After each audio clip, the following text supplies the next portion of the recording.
3 sorties des entrailles de la Terre. Golden Driller, la nouvelle attraction à sensation de Freiberthuis City. Pas très bonne pour une finale. Bon, c'est une finale, c'est toujours un peu compliqué. Mais bon, j'ai réussi à résister dans le premier, à être un peu plus solide que lui. Après, il a pris le dessus, il était plus entraîné que moi, ça c'est sûr. Et puis, il n'y a pas photo, hein, il était plus fort que moi sur ce deuxième et troisième set. Antoine, c'est dans la tête que ça s'est joué notamment? Comme il a dit, j'étais plus entraîné que lui, donc je savais que si j'arrivais à prendre un set, en 3 sets, ça allait être plus compliqué pour lui. Et au fil du jeu, il a fait plus de fautes. Et moi, j'ai réussi à un peu plus attaquer, et puis ça a un peu fait la différence dans le dernier. Vous faites partie du TC d'Auxerre tous les deux? C'est ça, les deux.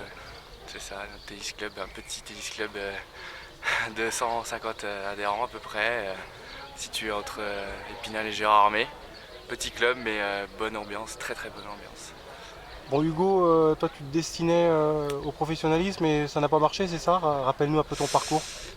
J'ai commencé à l'âge de 8 ans et puis voilà, j'ai vite accédé au champion de Lorraine, voilà, à des tournois nationaux.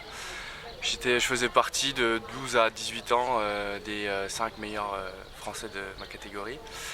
Et voilà, très bonnes expériences. Et après, à 18 ans, il faut faire un choix, le plus dur commence, j'ai envie de dire.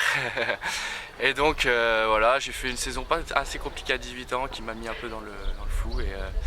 Et donc après, voilà, j'ai décidé quand même de baisser un peu pour prendre plus de plaisir sur le terrain. Voilà, c'était plus prendre du plaisir plutôt que d'en faire son métier. C'est très difficile.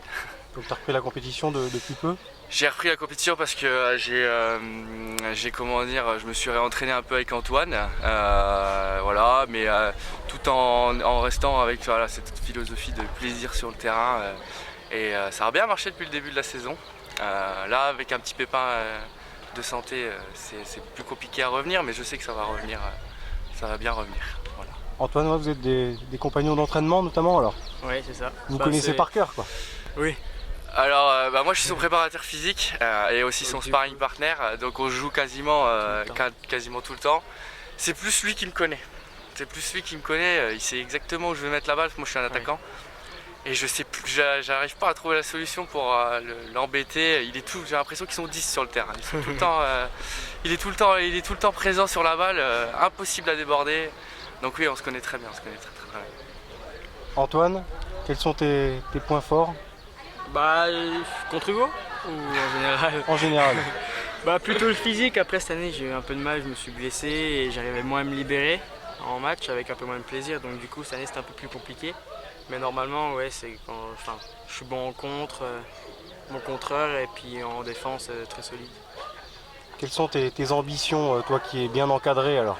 Là cette année c'était un peu plus compliqué que prévu. Donc l'année prochaine, je vais réduire un petit peu le temps de jeu en entraînement pour me mettre moins de pression en match et puis on verra ce que ça donne. Tu suis des études en parallèle, comment ça se passe?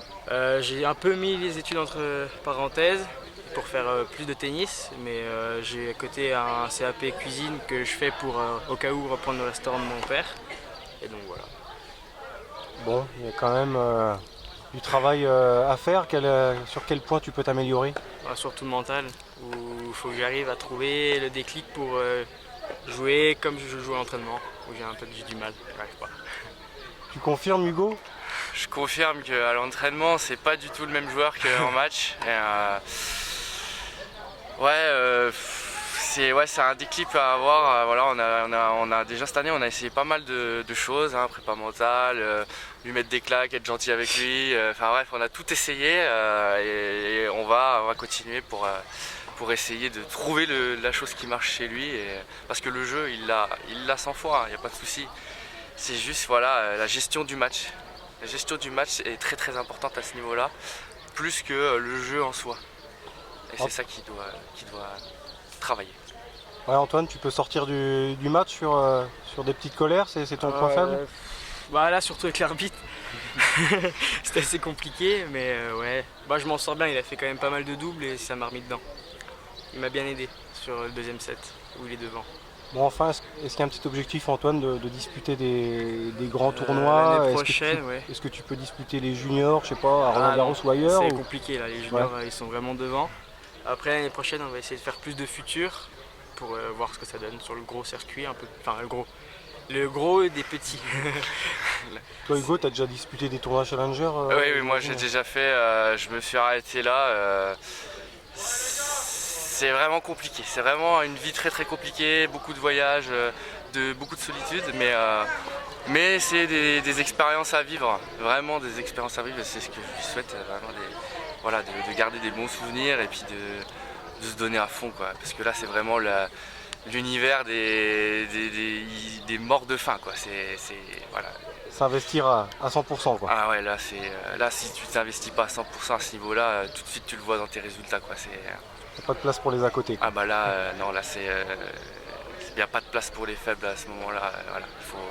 Il faut être fort, il faut être très fort. Bonne route Antoine, tu connais le chemin à suivre. Oui, c'est ça.